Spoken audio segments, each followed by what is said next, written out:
Hi Math 65. This is the video for lesson 89, which is located in your textbook on page 463. If you haven't done so already, you need to go take time test F, which is a multiplication time test we've done many times and should be very easy for you guys, on page 168 in your test and worksheet book. Okay, so let's get started on lesson 89. Let's review a little bit. We talked last week, I believe it was, about exponents in class. So let's review what an exponent looks like. If we look at this exponent, we have 5, and we read this as 5 squared. Remember, the base is 5. That tells you the number you're going to be multiplying by itself. And then the exponent tells you how many times you're going to multiply it by itself. So if we wrote that out as a math problem, it would be 5, the base, 2 times. 1, 2. So 5 times 5, which we know gives us an answer of 25. Okay, let's look at another example. If we had 8 squared, we know that we take 8 and we write it 2 times because the exponent tells us. So 8 times 8, which gives us 64. Okay, these are called perfect squares, and we'll go into what that means when we start, now that we're starting lesson 89. There is a chart that has some perfect squares in your book on page 464 if you need to refer back to that at any point in time when you're doing your practice problems or your homework, okay? So a perfect square goes into, when we talk about that, we're talking about square roots. Now, when I think of square roots, a square root undoes what this square exponent just did, okay? So let's look at what that would look like. All right, so in my first example here, so this symbol right here, if you've never seen it before, it's not a division box. It's different from a division box. It has the little piece that kicks out right here, so pay attention to that. That is a square root box, not a division box.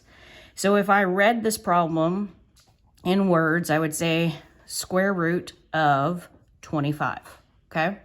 So what is a square root doing? A square root is simply asking what number multiplied by itself gives me 25, okay? And we look up here in our example, and we know, in my example I already did in review, that 5 times 5 gives us 25. So the square root of 25 is simply 5, okay? So a square root simply asks you what number multiplied by itself gives you 25.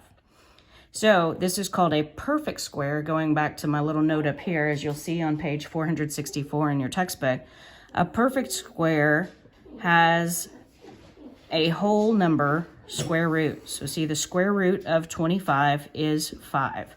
5 is a whole number. So therefore, this 25 is a perfect square. I'll bring that chart on the screen real quick, but definitely look at that in your book. Right here on page, I'm on page 464. It tells you what the perfect squares are. They're kind of this diagonal green line here. The square root of 1 is 1 because 1 times 1 is 1. The square root of 4 is 2 because 2 times 2 is 4. The square root of 9 is 3 because 3 times 3 is 9. The square root of 16 is 4 because 4 times 4 is 16. The square root of 25 is 5 because 5 times 5 gives you 25. So they took a multiplication, just a piece of a multiplication chart, and they highlighted the perfect squares that have a whole number square root. Okay? That's what that chart does. Now going back to some of our examples here, we look at, so now we know that a square root is what number multiplied by itself gives us 100. So this is the square root of 100. We know that 10 times 10 gives us 100, so the square root of 100 is 10. Okay, let's look at another example. The square root of 36. What number times itself gives us 36? And we know that 6 times 6 is 36.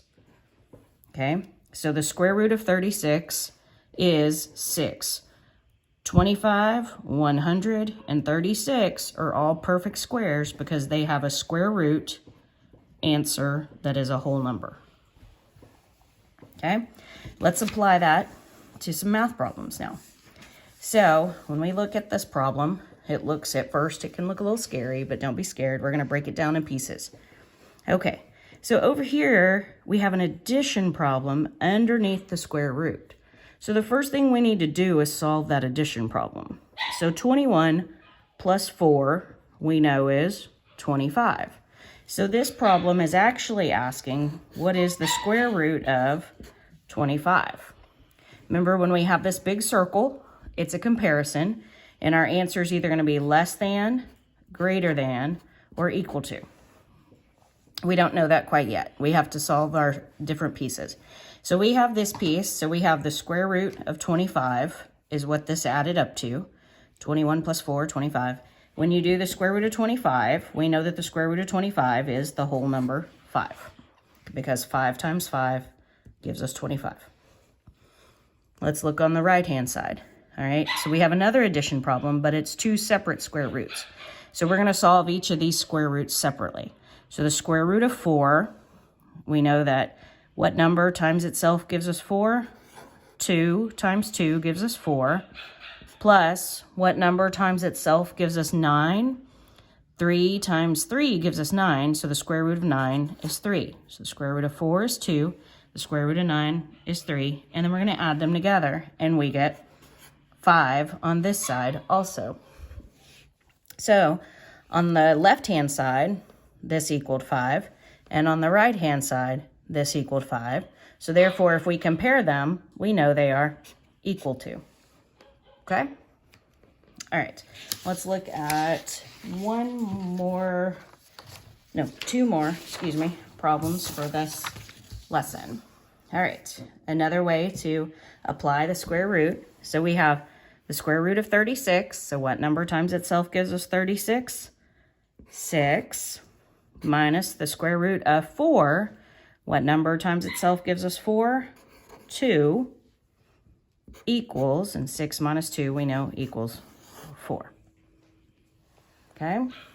So bringing that, let's apply that to the area of a square. All right, so let me move that on screen. If the area of a square is 49 centimeters squared, how long is each side? So if we think of this, if we look at a square, we know, what do we know about all 4 sides of the square? They are equal, right? So all 4 sides are equal. When we do area of a square, it is the length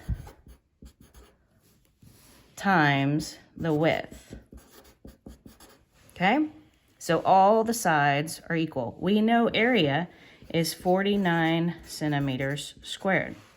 What number multiplied by itself would give us 49? Another way to say that, what is the square root of 49? Okay, so if I know the square root of 49, which I know to be a 7, so I can check myself, is 7 times 7, 7 on the length, 7 on the width, will that equal 49 centimeters squared if each unit is centimeters?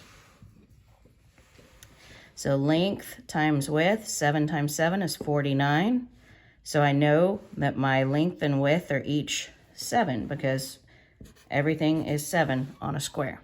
All the sides are equal on a square. So how long is each side? 7 centimeters. Okay? All right, your practice problems for this are on page 464. There will be a video coming for lesson 90 soon.